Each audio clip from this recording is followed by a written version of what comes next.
Bonjour à tous, je vais vous faire une première partie de lecture audio de ma traduction de Franz Hartmann, conférence populaire sur la science occulte. C'est un ouvrage de 1899. Alors, petite présentation d'abord, cet auteur n'est pas du tout traduit en français à ma connaissance. C'était un médecin allemand, franc-maçon, théosophe, martiniste, occultiste, géomancien, astrologue et auteur. On peut raisonnablement dire, selon moi, que c'était un illuminé, voire Illuminati. En 1896, il a fondé une société théosophique allemande. Il a également appuyé la Guido von List Gesellschaft. En 1904 ou 1906, il était membre fondateur avec Karl Kellner et Heinrich Klein de l'Ordo Templi Orientis, l'Otto, à l'initiative de Theodor Heuss, qui prétendait concentrer en lui l'héritage moral des Illuminés de Bavière. Léopold Engel fonda en 1896 en Allemagne, un nouvel ordre du même titre, mais plus occultiste d'intention. Parmi les occultistes fameux qui y ont appartenu, citons Aleister Crowley, Franz Hartmann, Rudolf Steiner, et en 1926 est créé le Weltbund der Illuminaten, ordre mondial des Illuminés, ou des Illuminati, qui rassemble les groupes de divers États allemands. Donc c'est pour vous faire une petite chronologie de tout ça, on va dire, de la philosophie des Illuminés de Bavière, en gros, à travers le temps. Donc ça, Franz Hartmann, ça fait partie des individus qui ont renouvelé un peu la philosophie des Illuminés de Bavière, qui était officiellement dissous en 1785. L'ouvrage de Franz Hartmann, qui sont donc des conférences transcrites en écrit, c'est une exploration profonde des concepts théosophiques et spirituels articulés autour d'une réflexion sur l'essence de la religion et de la quête de la vérité intérieure. Hartmann y aborde des thèmes tels que la distinction entre la personnalité mortelle et l'individualité spirituelle immortelle, la nature de l'unité divine et le cheminement vers la réalisation de soi à travers l'union avec le divin en nous-mêmes. S'inspirant des traditions ésotériques orientales et occidentales, il critique la superficialité des dogmes religieux et appelle à une quête personnelle de la vérité à travers la connaissance de soi. Hartmann s'appuie également sur les enseignements de figures mystiques comme Paracels, Maître Eckhart et Jacob Böhm pour souligner l'importance de dépasser les croyances extérieures et d'accéder à une compréhension intérieure de la spiritualité. Cet ouvrage se positionne ainsi comme une contribution significative à la théosophie, mettant en lumière la relation intime entre la connaissance de soi et l'illumination spirituelle. Et je peux ajouter que cet ouvrage est totalement dans la même ligne que dernièrement celui que je vous ai lu et traduit aussi, c'est Temple de l'Illuminati de R. Swinburne Clymer. Voilà, il s'agit entre autres choses de trouver Christ à l'intérieur de soi. Allez, on y va, je commence avec la lecture. Conférence populaire sur la science occulte par Franz Hartmann, 1899. Avant-propos, si vous ne le ressentez pas, vous ne l'obtiendrez pas. Goethe, dans Faust. Il existe deux types de savoir. Le savoir insensible de l'intellect, qui provient de l'observation extérieure et de la déduction logique, et qui inclut les sciences des phénomènes naturels extérieurs, la chimie, la physique, l'anatomie, la physiologie, la technique, etc. En général, les effets des forces naturelles sur le plan matériel et perceptibles par les sens, et donc aussi les phénomènes du spiritisme. Ceci est le savoir inférieur, accessible à tout un chacun. L'autre savoir, plus élevé, découle de la sensation intérieure et de la connaissance de soi, de la vérité dans le cœur de l'homme, de l'illumination et de la contemplation. Et l'intellect n'a alors rien d'autre à faire que d'examiner les résultats de cette connaissance de soi.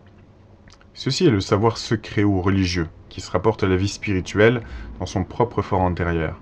Et puisque l'homme éveillé à la véritable conscience de soi se reconnaît dans les profondeurs de son âme comme un avec Dieu et toute la nature, cette science occulte englobe la connaissance de tout ce qui se passe dans l'intérieur invisible de la nature, et qui est la cause spirituelle et psychique de toute existence corporelle et de tous les phénomènes visibles de la nature.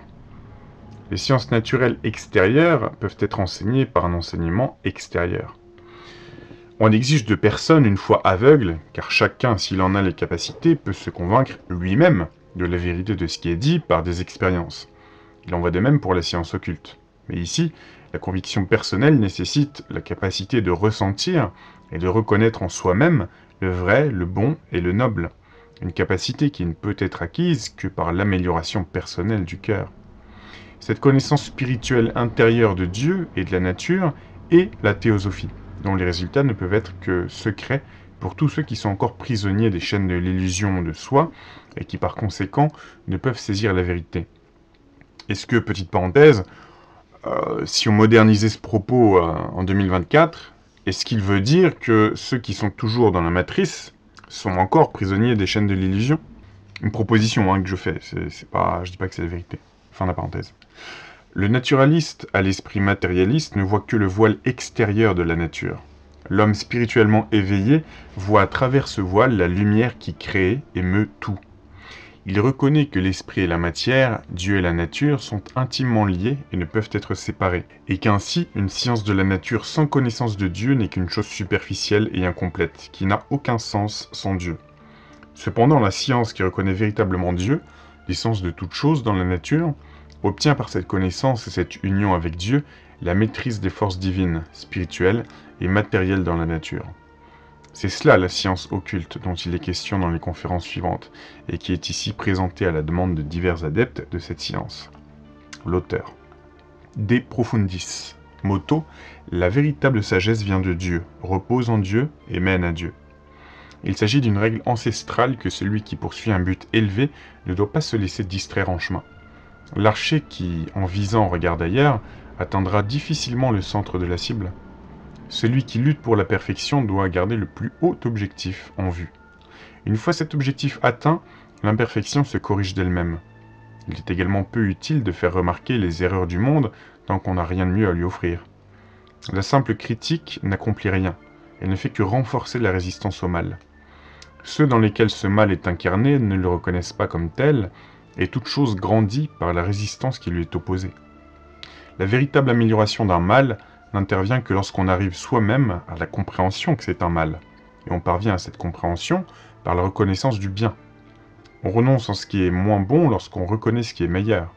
La compréhension personnelle et la connaissance de soi du plus grand bien, et leur application et réalisation dans la vie, constituent la théosophie pratique ou la sagesse divine qui ne réside pas dans des théories sans vie, des contemplations oisives, des spéculations stériles, des idées utopiques, des rêveries idéales, etc., mais qui ne peut être obtenue que par le progrès réel de l'humanité sur le chemin de la plus haute perfection. Si nous faisons maintenant une pause et observons un instant notre environnement actuel, ce n'est pas dans le but de soumettre les circonstances présentes à une critique inutile, mais pour voir quel progrès l'humanité a réalisé au cours des dernières années sur le chemin de la perfection divine, et peut-être apprendre quelque chose dans ce processus. Jetons donc un coup d'œil dans les profondeurs et observons la grande tragicomédie dans laquelle, en tant qu'humains nés sur Terre, nous sommes contraints de jouer, que cela nous plaise ou non. Alors, ça me fait penser, petite parenthèse, à Robert Anton Wilson. Il pouvait dire ce genre de choses, ce grand cirque perpétuel en parlant du monde. Et Robert Anton Wilson était un peu plus cynique dans sa façon de parler, mais il avait certains liens avec les Illuminati. À force d'écrire sur eux, je pense qu'il a fini par lier des liens. Fin de la parenthèse. Beaucoup de choses se sont améliorées ces dernières années, mais de vieux mots ont aussi grandi et de nouveaux ont germé. La lutte pour l'existence fait encore rage, sous des formes toujours changeantes. Les intérêts personnels et partisans luttent pour le pouvoir, et le principe de justice se tient comme une ombre en arrière-plan. Chaque jour, des hommes naissent qui, tout comme leurs ancêtres, rendront la vie difficile les uns aux autres, jusqu'à ce qu'ils disparaissent à leur tour de la scène de la vie. Des grands idéaux brillent encore devant les yeux de l'humanité, comme des étoiles dans le ciel, mais ils sont aussi inaccessibles qu'auparavant. L'appel à l'unité et à la paix résonne à travers le monde, et chacun est prêt à l'entendre, à condition que ses propres intérêts n'en souffrent pas. Chacun aimerait s'unir aux autres, à condition que les autres le suivent et fassent sa volonté. En politique, la force prime encore sur le droit, et l'intérêt personnel des partis dicte les lois. Justice et droit s'opposent en ennemis. Les intérêts ecclésiastiques sont en conflit avec ceux de la religion. En certains lieux, l'armée et le pouvoir civil s'affrontent en ennemis. Ailleurs, la délation prospère. Au nord, on se prépare à la guerre, et des champs de bataille du sud résonnent les cris des blessés. Partout, on s'équipe pour le conflit. Il disait ça en 1899, petite parenthèse.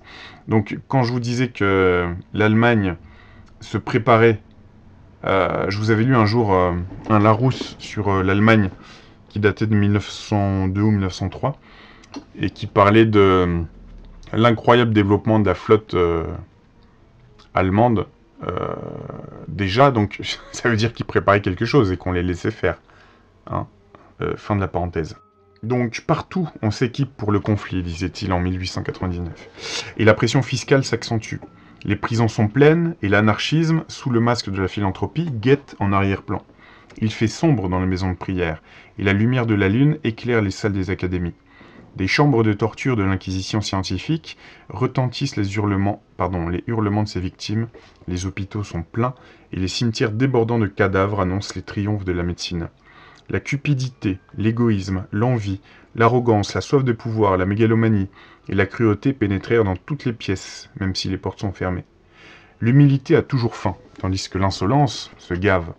Le capital et le travail s'affrontent, le riche vole le pauvre, et le pauvre trompe le riche. Les nations s'empoignent les unes les autres. La vérité est persécutée, et des monuments sont érigés à la gloire du mensonge. Ainsi va le monde, en général. Il y aurait bien de quoi entonner un De Profundis et s'écrier « Combien de temps, Seigneur, cet état de choses durera-t-il? Quand le nouveau Sauveur apparaîtra-t-il? Quand la terre sera-t-elle parfaite ?» Mais la terre est déjà assez parfaite, ce sont les hommes qui se rendent mutuellement la vie infernale.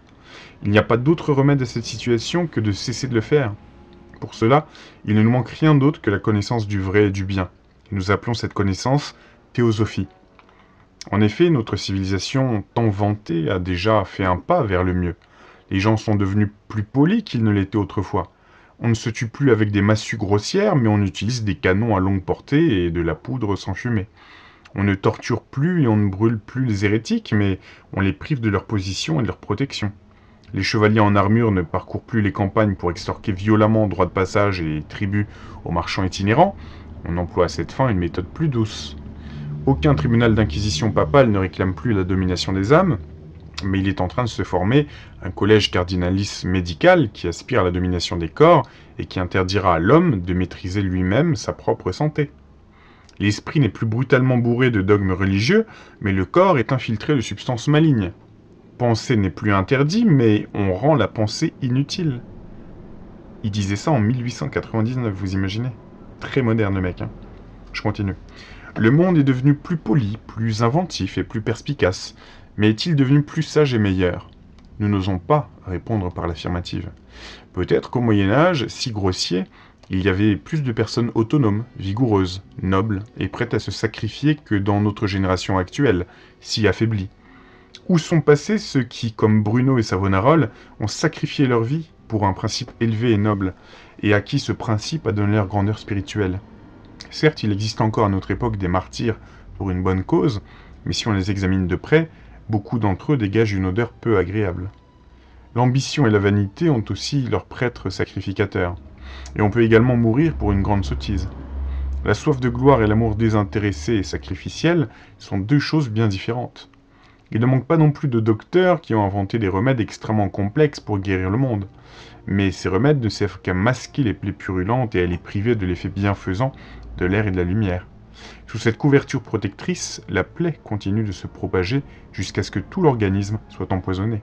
Aucune maladie ne peut être complètement guérie si sa cause n'est pas éliminée. La simple suppression des symptômes est d'un faible secours.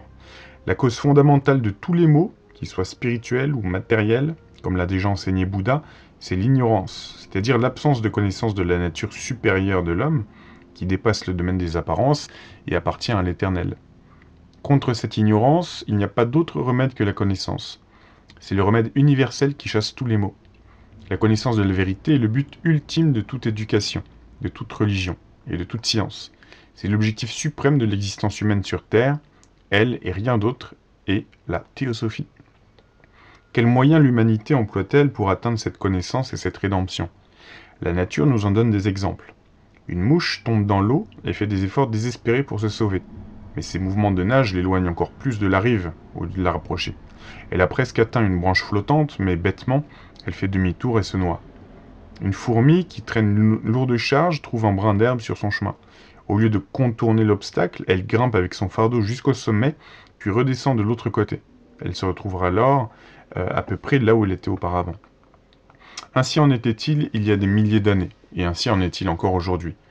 Non seulement avec les mouches et les fourmis, mais aussi avec les hommes. L'esprit humain, tombé dans la vie terrestre, se trouve dans un élément étranger à sa nature supérieure et s'est égaré dans la multiplicité des apparences. Il cherche avec ardeur la vérité, mais il la cherche là où elle ne peut être trouvée. Il enquête en empruntant de longs détours sur ce qu'il ne peut trouver qu'en lui-même, et au lieu de prendre le chemin droit, il tourne constamment en rond. Ce cercle est la roue des illusions en perpétuel mouvement, que les bouddhistes appellent samsara. C'est le royaume du changement perpétuel des apparences, la succession incessante de la naissance et de la mort. En nous-mêmes se trouve le centre, le nirvana, où l'esprit trouve sa véritable conscience du soi, son repos et la réalisation de son existence divine. Cela n'est pas l'enseignement d'une quelconque théocratie assoiffée de pouvoir, qui voudrait que les hommes tirent leur sagesse non de Dieu, mais de la chair, afin de s'enrichir en pouvoir, en richesse et en prestige. De nombreux hommes éclairés, tels que Molinos et H.P. Blavatsky, ont été persécutés pour cette doctrine, ou brûlés comme Servet. Ce n'est pas seulement la doctrine de Bouddha, Platon, Socrate et Pythagore, mais aussi celle du christianisme, lorsqu'il est bien compris. Cette doctrine est la base de toute religion fondée sur la vérité. Elle est enseignée dans toute la Bible et se retrouve symboliquement représentée dans les églises chrétiennes, même si tout le monde ne comprend pas la signification de ces symboles. Par exemple, dans la cathédrale de Milan, près du maître-autel, une tablette de pierre porte le dessin et l'inscription suivant: Cyrulus hic summi continet nomina regis, quem sine principio et sine fine vides, principium cum fine tibi denotat ao. Cercle, donc traduction, cercle qui contient la somme des noms, révélation du roi, que tu vois sans commencement ni fin. Le début avec la fin t'est désigné par l'alpha et l'oméga. Ceci est la roue éternellement tournante du temps. La roue à prière des bouddhistes, souvent mal comprise, et le svastika des indiens. L'alpha et l'oméga représentent l'éternité.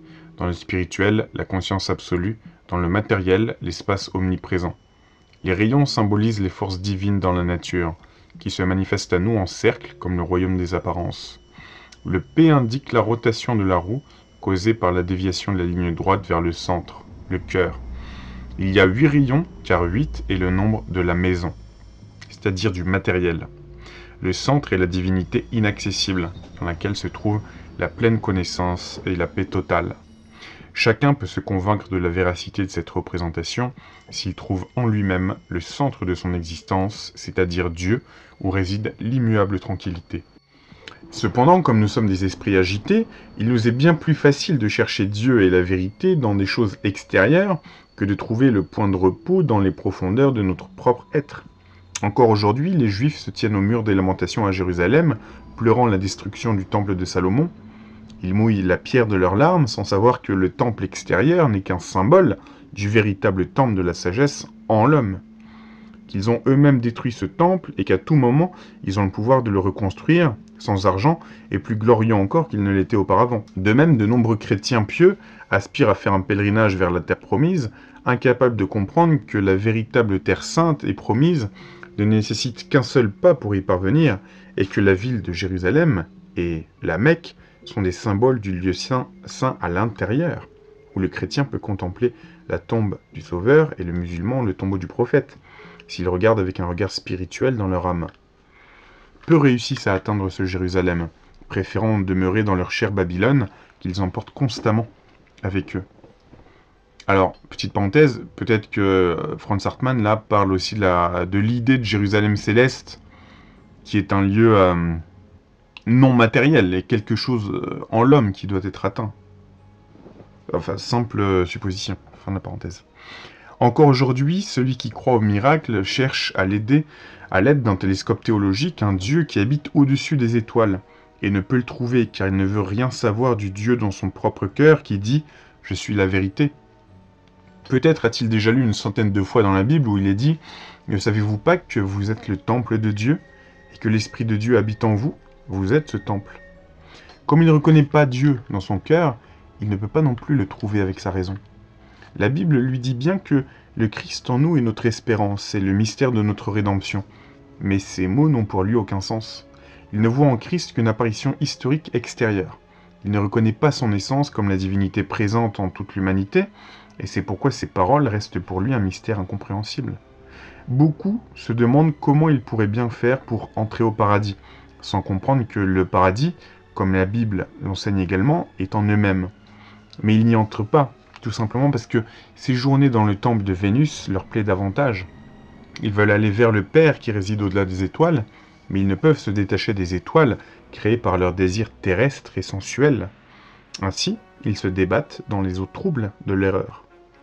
La voix de leur raison est comme une branche salvatrice qui pourrait les conduire en sécurité sur la rive, mais ils s'en détournent et recherchent un prédicateur extérieur de la sagesse ou un médiateur entre eux et la conscience divine qui sommeille en eux, et comme personne ne peut leur prouver la sagesse et qu'il n'existe pas de tel médiateur, ils se contentent de chimères et de fantaisies et finissent par se perdre.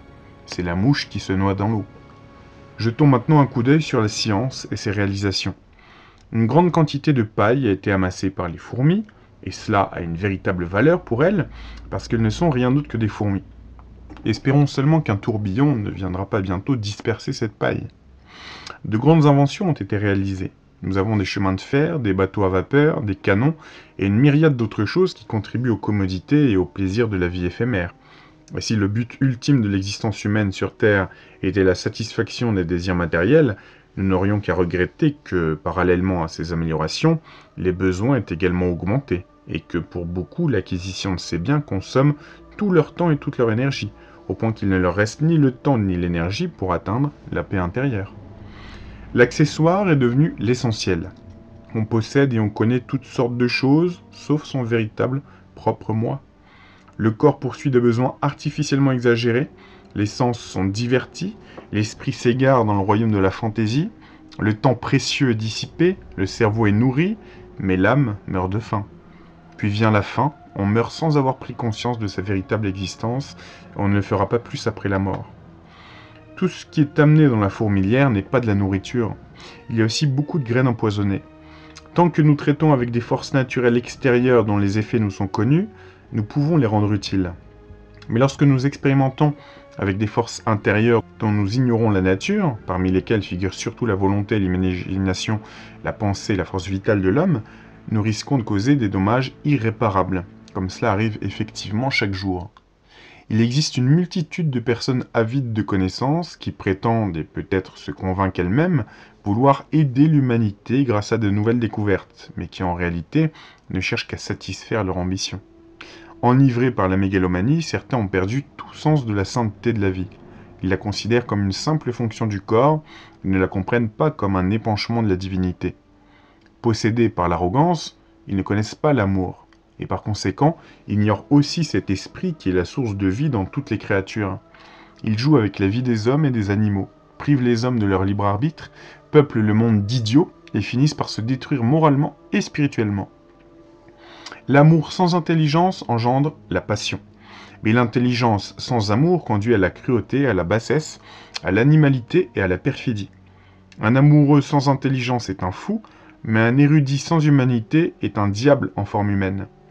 Et en effet, il existe beaucoup de ces êtres qui ne reculent devant aucune ignominie, sous prétexte de but scientifique, tant qu'ils restent à l'abri du procureur ou protégés par leur diplôme. À travers leurs expériences et observations, qui manquent cependant de compréhension spirituelle, ils tirent des conclusions erronées et appliquent ensuite leurs théories dans la vie pratique au grand détriment de la santé humaine.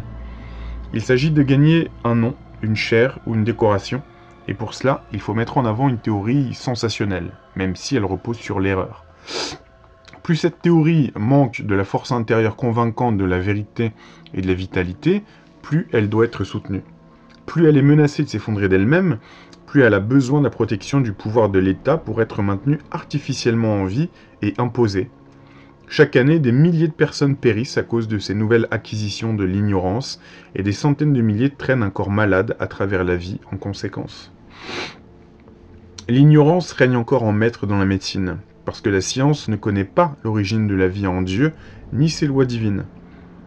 Alors, petite parenthèse, c'est peut-être la raison pour laquelle ils veulent, ces gens-là, travailler de plus en plus la noétique, c'est-à-dire l'union des sciences et de la religion, ou de la philosophie, on peut dire. Fin de la parenthèse. Elle cherche cette origine dans le large courant, et non à la source. Des rêves fantastiques émergent pour disparaître heureusement peu de temps après. Ainsi, les paroles de Théophrastus Paracelsus, donc Paracelse, se confirment constamment. Ce qui est considéré comme le sommet de la connaissance en un siècle est tenu pour insensé dans le suivant, et ce qui est vu aujourd'hui comme superstition pourrait bien être le sommet de la science dans le siècle à venir. Ainsi, le savoir humain grimpe sur toutes les montagnes, pour se retrouver à la fin là où il a commencé. C'est l'image de la fourmi qui, avec son fardeau, fait péniblement des détours inutiles. Mais il est inutile de critiquer des choses que l'on ne peut pas changer, et il serait cruel de condamner ces errements des représentants de la science s'il n'existait pas un meilleur et plus droit chemin pour atteindre une connaissance supérieure. Ce chemin nous est montré par la raison, et là où sa voix est entendue, il n'est besoin d'aucun autre argument ni de preuve. Elle nous dit qu'il ne peut y avoir de véritable religion sans une véritable connaissance de Dieu, laquelle ne peut être obtenue que dans le sanctuaire de notre propre intérieur. Et elle nous dit également qu'il ne peut y avoir de véritable science sans raison, ni de connaissance parfaite qui ne repose pas sur la reconnaissance intérieure de la cause de notre propre existence et de la nature de l'homme. Cette connaissance est la connaissance de la vérité, et elle est identique à la connaissance de Dieu, car Dieu est la vérité, la source de toute existence et de l'essence de toutes les apparences. L'amour divin a son siège dans le cœur, l'intellect dans la tête. L'amour et l'intellect devraient se compléter mutuellement. L'amour pour le divin dans toutes les créatures élèverait l'esprit, et l'intellect imprégné de l'esprit de la connaissance l'éclairerait. Alors la vérité se révélerait dans l'homme. Une science sans noble sentiment et sans vie est privée de l'esprit divin. Pour un érudit impie, la force vitale restera à jamais une énigme insoluble, malgré toutes ses recherches intérieures et ses vivisections cruelles, et son savoir deviendra une malédiction pour lui-même et pour l'humanité. Il va de soi que la science de la nature ne peut être complète que lorsqu'elle comprend le fondement même de la nature. Les anciens sages enseignaient, et notre propre compréhension peut le confirmer, que le fondement de la nature est une unité pour laquelle nous n'avons pas de nom, mais qui se manifeste à nous sous la forme d'une trinité indissociable de ce que nous appelons matière, force et conscience. Alors, petite parenthèse, ça pourrait faire une pyramide aussi, ces 3 points. Est-ce que ça pourrait aussi faire au nom du Père, du Fils et du Saint-Esprit? Fin de la parenthèse. Aucun de ces 3 éléments n'existe sans les autres, même si l'un ou l'autre n'est pas toujours apparent. Tout comme la chose la plus froide contient une chaleur latente, ainsi chaque chose contient un reflet de l'essence éternelle d'où toutes choses sont issues. Mais où pourrions-nous trouver cette essence, c'est-à-dire la connaissance de l'omniprésence de l'unique esprit divin dans l'univers, sinon dans notre cœur qui est assez vaste pour contenir l'amour infini? Si nous parvenons ainsi à ressentir la force originelle, d'où toute la nature et ses forces sont issues, alors son esprit se révélera à nous, et le livre de la nature ne contiendra plus aucun mystère pour nous. Alors nous deviendrons maîtres des forces naturelles encore non découvertes et conscientes, alors la science attachera la force créatrice de la volonté à son char de triomphe, alors le temps des grandes inventions viendra, et ses accomplissements actuels seront de simples jouets d'enfants, inutiles et oubliés. Il va de soi qu'une science concernant l'homme ne peut être complète et exempte d'erreurs si elle ne repose pas sur une véritable connaissance de la nature essentielle de l'homme. La science occulte nous enseigne, et notre propre intuition et sensibilité peuvent le confirmer, que le corps que nous traînons avec nous sur Terre n'est pas notre véritable moi. Ce n'est pas nous-mêmes, mais seulement la maison que nous habitons durant notre vie terrestre. C'est le vêtement que porte l'homme, et il ne s'y trouve même pas entièrement, car son âme, comme l'enseignait déjà Platon, est à la fois en lui et au-dessus de lui. Son esprit utilise le corps comme un outil, aussi longtemps qu'il est apte à cet usage, et l'abandonne lorsqu'il devient inutilisable. Les anciens sages ne considéraient même pas le corps visible comme appartenant à la constitution de l'homme véritable, pas plus que le soi dans lequel une plante prend racine et dont elle tire sa nourriture n'appartient à l'essence de la plante. Les forces du corps ne lui appartiennent pas, il n'est qu'un instrument à travers lequel les forces naturelles agissent, et lorsque l'homme invisible quitte le corps visible, leur activité unifiée cesse. Ces forces appartiennent en partie au grand organisme de la nature, en partie à l'homme divin. Cependant, cette maison est la seule chose que la science officielle connaisse, au moins superficiellement, car en réalité, elle ne connaît même pas l'essence du corps matériel, puisqu'elle ignore ce qu'est la matière, entre guillemets. Elle connaît la composition de ses parties visibles et les fonctions perceptibles de ses organes. Elle a certes accompli de grandes choses à cet égard, mais elle ne connaît ni l'homme spirituel, ni les organes perçus uniquement spirituellement, qui relient l'homme invisible au corps visible, et dont les forces conditionnent l'activité des organes visibles. Le cadavre humain est le Dieu devant lequel le rationalisme s'agenouille et dont le bien-être est son plus grand objectif. C'est pourquoi elle ne peut reconnaître le véritable homme. Elle a fait de l'accessoire l'essentiel, et elle a oublié l'essentiel. Mais comment un homme pourrait-il reconnaître la véritable essence de l'homme, si ce n'est en reconnaissant en lui-même sa propre essence et en prenant conscience de sa véritable existence? La connaissance des apparences extérieures est acquise par l'observation de ces apparences. C'est une connaissance de l'illusion et de la probabilité, et donc une pseudo-science. La véritable connaissance ne peut être obtenue que par la connaissance de soi. Ainsi, nous voyons que la science s'efforce en vain de chercher dans les choses extérieures ce qui ne peut être trouvé qu'en soi-même. Elle cherche la vérité par de grands détours, mais ne peut la trouver, car l'homme ne peut reconnaître la véritable nature des choses que lorsqu'il a trouvé sa propre véritable nature, l'essence de la divinité, car seule en elle réside la connaissance de la vérité. Rien de cela n'est enseigné dans les universités. Là, la croyance en l'autorité trône sur la chair, et la raison est chassée de l'amphithéâtre. La perception personnelle n'a généralement aucune valeur, il ne s'agit que de savoir ce qui est écrit dans les livres accrédités. Si l'on sait ce qu'a dit ou pensé tel ou tel auteur, l'examinateur est satisfait. Ainsi, la tête de l'étudiant se remplit d'une montagne d'opinions d'autrui. Il croit seulement ce que les autres affirment, c'est-à-dire que l'illusion saisit l'illusion. Les lumières allumées par d'autres se reflètent dans son cerveau, mais lui-même ne sait rien en vérité, et ne peut rien savoir. Car tant qu'il n'a pas atteint la véritable conscience de soi, aucune véritable individualité n'a encore émergé en lui, et il ne peut rien savoir par lui-même. Il est comme une bourse qui contient de nombreuses pièces sonnantes, mais qui elle-même n'a aucune valeur. La valeur intérieure et le contenu d'une personne ne résident pas dans sa richesse théorique, mais dans ce qu'elle est devenue par sa propre expérience. Si son esprit est grossier, il ne pourra révéler que des vulgarités. S'il est bestial, il est une bête et ne peut apprécier que le bestial. Si son esprit est noble, il est noble et peut ressentir la noblesse. Si le divin en lui s'est manifesté, alors son essence est divine. Et il peut penser, ressentir, vouloir et agir divinement. Ce n'est pas par des réflexions vides, mais par le rayon de lumière de la connaissance de Dieu qui pénètre dans l'âme de l'homme, que les mystères de Dieu deviennent clairs pour lui.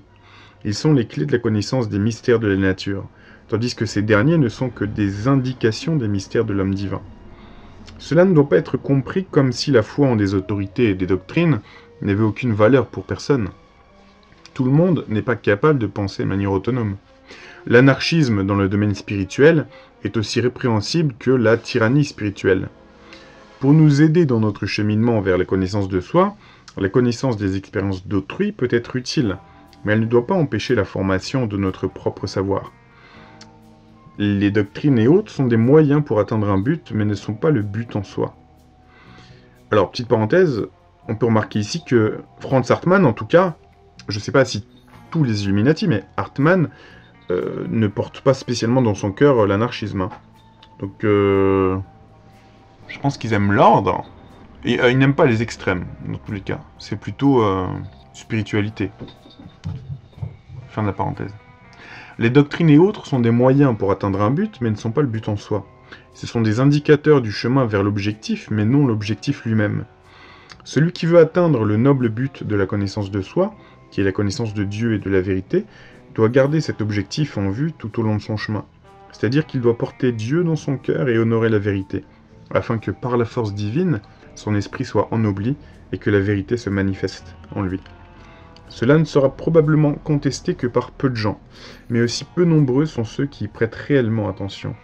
La plupart ne courent qu'après des autorités et des articles de foi, faisant de l'accessoire l'essentiel, tandis que l'essentiel leur reste inconnu. La véritable religion devrait venir en aide à la science. Donc, je vous parlais de la noétique tout à l'heure. Et une vraie connaissance devrait imprégner les enseignements religieux. Alors cœur et raison, esprit et âme se compléteraient mutuellement, et le chemin vers la perfection serait ouvert. Mais par véritable religion, nous n'entendons pas une institution ecclésiastique qui ne connaît que l'enveloppe extérieure et qui marchande avec des formes mortes et des lettres, mais bien une religion qui possède en son cœur cette force divine qui relie l'homme à Dieu, à savoir l'amour divin. Des millions de personnes ont perdu leur vie en se querellant pour savoir si tel ou tel système religieux était meilleur, ou s'il fallait accepter telle ou telle théorie et article de foi, au lieu de chercher elles-mêmes la vérité. Et encore aujourd'hui, les hommes s'accrochent à des formes extérieures qui changent sans cesse, sans reconnaître l'esprit qui transcende toutes les formes. Alors je vais faire une parenthèse ici. On reconnaît chez Hartmann le credo et l'influence de Adam Weishaupt qui dirigeait les Illuminés de Bavière. Hein. Alors Adam Weishaupt était peut-être encore plus véhément contre le clergé et les institutions. Mais Hartmann, ouais, il a ça en commun aussi. On a souvent ce discours qui revient, c'est-à-dire les guerres ont été faites à cause des religions, des différences, etc. Ce qui est intéressant de discuter quand même, je pense pas que ça soit dû qu'à ça, mais voilà, c'est souvent un point commun de leur philosophie. Fin de la parenthèse. Le meilleur système et la théorie la mieux fondée ne sont pas encore la vérité, mais seulement une forme destinée à rendre la vérité visible. Ils ne sont pas le vin, mais simplement le récipient. Il vaut mieux posséder la sagesse que de croire qu'elle réside chez tel ou tel. Il vaut mieux reconnaître en soi-même la présence de la Trinité que d'avoir une théorie sur ce qu'est la Trinité. D'un autre côté, il existe une certaine catégorie de personnes qui rejettent toutes les formes, car elles ne connaissent pas l'esprit qui s'y trouve. On leur offre du bon vin, mais elles ne voient que la bouteille, qu'elles jugent imbuvable, et la jettent. Elles s'imaginent être des libres penseurs et méprisent les enseignements de ceux qui possèdent plus d'expérience et de liberté. Elles rejettent toute autorité, donc c'est là où, petite parenthèse, il parle d'anarchisme à mon avis. Ils n'aiment pas ça. Donc elles rejettent toute autorité, croyant que ce qu'elles tiennent pour vrai est la vérité absolue. Elles se prosternent devant l'idole qu'elles ont créée dans leur propre imagination, et l'adorent, leur propre ignorance et leur plus haute autorité. Elles ressemblent à ceux qui piétinent des perles dans la boue parce qu'ils n'en comprennent pas la valeur. En particulier, les symboles religieux les irritent parce qu'elles n'en saisissent pas le sens. Elles ne voient pas dans un tableau ce qu'ils représentent, mais seulement le cadre et une feuille de papier peintre. Un véritable libre penseur est tout autre chose. Personne ne peut penser librement tant qu'il est prisonnier des préjugés et de l'erreur. Seule la connaissance de la vérité rend la pensée libre. La force de la foi spirituelle, de l'espoir désintéressé et de l'amour universel conduit à cette vérité. Un véritable libre penseur est un saint, un être exalté, un illuminé qui ne rejette pas les formes ni ne leur est soumis, mais qui reconnaît en elles l'esprit de vérité. Il n'a plus besoin de ces formes. Un tel homme est rare. Libéré de l'égoïsme, de l'arrogance, de la vanité, de la cupidité et de l'intérêt personnel, il reconnaît la vérité tant dans les formes dans lesquelles elle se manifeste que dans ce qui n'est pas révélé. En lui-même, en tant que forme ou personne, il n'est rien. C'est la lumière de la vérité qui brille en lui et qui lui confère sa grandeur spirituelle. Le libre penseur présomptueux considère son moi éphémère comme un dieu, son propre feu follet pour la lumière et de la vérité, et il croit posséder la vérité comme un bien personnel, sur lequel il pourrait avoir autorité. Il se place lui-même au-dessus de la vérité. Et pourtant, il vit seulement dans la lumière de l'illusion et conduit les autres à l'erreur. De telles personnes détruisent, mais elles ne construisent rien. Elles détruisent les formes, et avec la forme disparaît l'esprit. Certes, l'esprit qui a dépassé les formes et qui est parvenu à la connaissance de soi n'a plus besoin de forme, mais ce qui est sans forme est difficile à reconnaître. Personne ne peut dépasser une chose avant de l'avoir maîtrisée. Le poussin a besoin de l'œuf pour se développer. Une fois devenu poulet, il n'a plus besoin de la coquille. La coquille est l'accessoire, l'oiseau est essentiel. Le boiteux a besoin de béquilles tant qu'il ne peut pas se tenir debout sur ses propres jambes. Mais une fois guéri, les béquilles deviennent un obstacle. À travers les formes, nous apprenons à connaître l'esprit. Mais si nous nous attachons qu'à la forme, elle nous empêche de voir l'esprit. Croire littéralement au conte nous empêche d'en comprendre le sens. Une interprétation extérieure des allégories religieuses ouvre la voie aux plus grandes erreurs de l'esprit humain. C'est comme si l'on jugeait l'esprit d'un homme d'après le masque qu'il porte. Plus nous nous accrochons à la forme, plus le principe disparaît. Plus nous nous préoccupons de la personnalité d'un sauveur du monde, plus le noble idéal réalisé en sa personne disparaît à nos yeux. La personnalité est le masque, l'individualité est l'homme. De nombreux masques naissent, vivent et meurent sans qu'aucune individualité n'apparaisse en elles. La sagesse de beaucoup consiste à croire qu'ils peuvent se dispenser de penser par eux-mêmes et se coucher tranquillement, convaincus que telle ou telle théorie est correcte. Ça peut être applicable aux phénomènes quotidiens et aux choses connues. Nous croyons à l'existence de pays que nous n'avons même pas vus nous-mêmes et au fonctionnement de certaines machines que nous n'avons pas examinées. Mais croire en quelque chose n'est pas la connaissance de soi. Que me sert-il de croire à l'exactitude des opinions et des théories des philosophes sur l'immortalité, tant que la conscience de l'immortalité ne s'est pas éveillée en moi-même. La croyance en l'exactitude d'une théorie sur l'immortalité n'est pas encore la croyance en l'immortalité elle-même. La croyance en la véracité du récit biblique sur Jésus de Nazareth n'est pas encore la croyance en Christ lui-même. La foi en un récit ne peut pas nous sauver. Le récit est destiné à nous conduire à travers la forme à la connaissance de la vérité.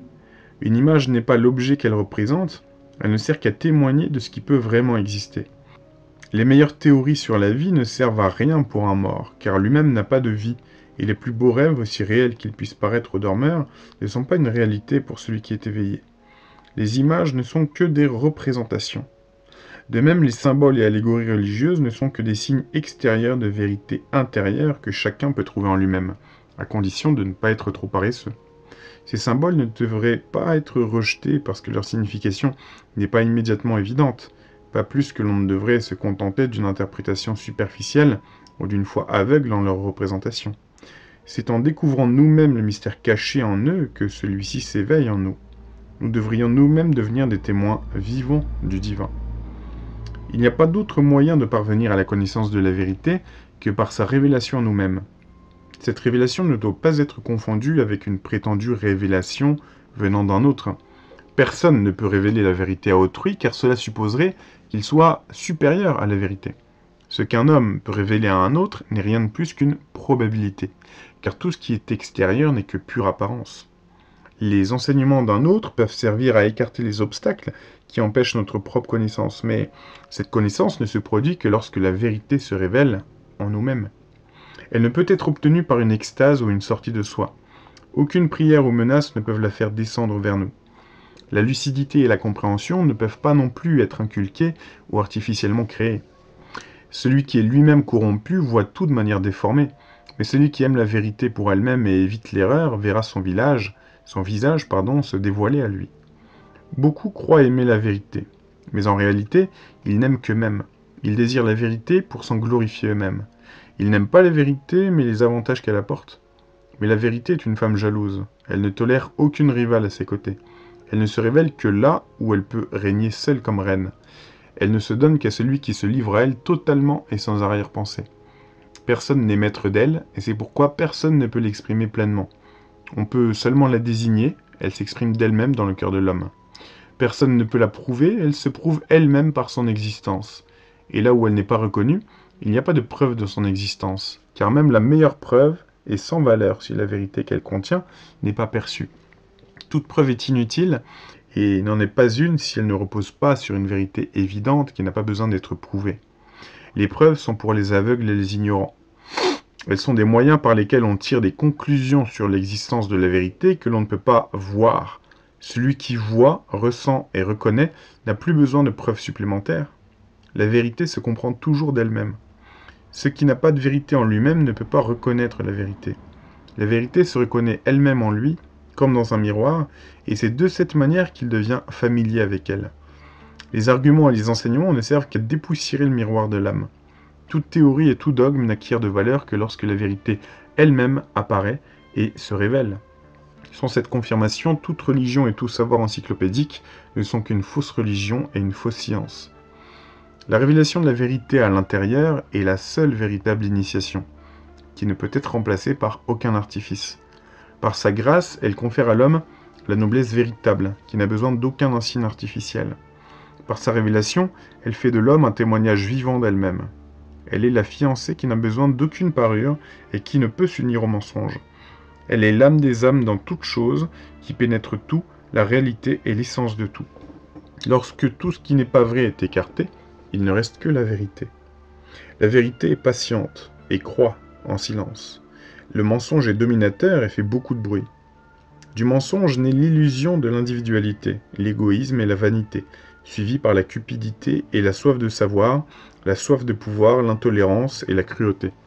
Ce qui est vrai dans la religion et la science n'a pas besoin de défense.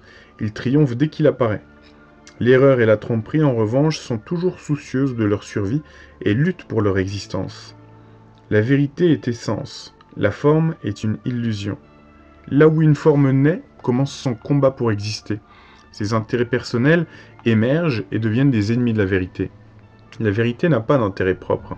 Elle ne cherche pas à prendre, mais à donner. Elle ne désire rien d'autre que de se révéler elle-même. Mais les formes, les églises et les systèmes ont leurs propres intérêts, qui sont aussi différents de la vérité que la coquille de l'œuf l'est de l'œuf, bien que tout le monde ne sache pas les distinguer. Toute religion peut contenir une part de vérité. L'important, c'est de la trouver. Il n'est donc pas nécessaire que quelqu'un se convertisse d'une religion à une autre, à condition qu'il puisse découvrir la vérité dans son propre système. De tout cela, il ressort clairement que la connaissance de soi, la vérité, la véritable sagesse, divine ou théosophie, ne sont pas des choses faciles à obtenir, car il ne s'agit pas tant d'apprendre des théories que de favoriser la croissance spirituelle et l'ennoblissement de l'âme. La croissance spirituelle nécessite une autre nourriture que celle des théories et des opinions, des croyances et des illusions.